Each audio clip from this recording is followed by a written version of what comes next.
ধারাবাহিকের আগামী পর্বতে আমরা দেখতে চলেছি সেনগুপ্ত বাড়িতে আজ হাজির হয়েছে রুডির মা ও বাবা। সেনগুপ্ত বাড়ির সকলের সামনেই সোনাকে আদর করে কাছে টেনে নিয়ে রুডির মা বলে, চলো মা, আমার সাথে আমাদের বাড়ি যাবে, চলো। দেখো মা, আমার বরাবরই একটা মেয়ে সন্তানের শখ ছিল, আর আমার বাড়িতে তুমি আমার বৌমা হিসেবে নয়, আমার মেয়ে হয়েই থাকবে, বুঝেছো?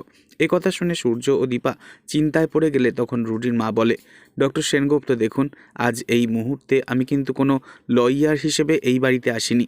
আমি আমার হাজব্যান্ড দুজনে মিলে এই বাড়িতে এসেছি আমাদের ছেলে আর আমাদের বৌমাকে এই বাড়ির থেকে আমাদের বাড়িতে নিয়ে যাব বলে। এরপর দেখা যায় সূর্য সোনাকে ছেড়ে দেয় রুডির মা ও বাবার হাতে। রুডিদের বাড়িতে গিয়ে সোনা বাড়ির সব দিকটা তাকিয়ে দেখতে থাকে। তখন রুডির মা বলে, এতদিন এই ছোট্ট পরিবারে আমি ছিলাম, রুডি ছিল আর রুডির বাবা ছিল, এবারে তুমিও আমাদের এই ছোট্ট পরিবারের অংশ হয়ে গেলে মা। কথা শুনে খুবই লজ্জা পেয়ে যায় সোনা। আর হঠাৎই সোনা দেখতে পায় একজন লোক সাদা জামা সাদা প্যান্ট পরে সিঁড়ি দিয়ে এক পা করে নিচে নামছে। আর সোনাকে দেখে আবারও উঠে চলে গেল সে।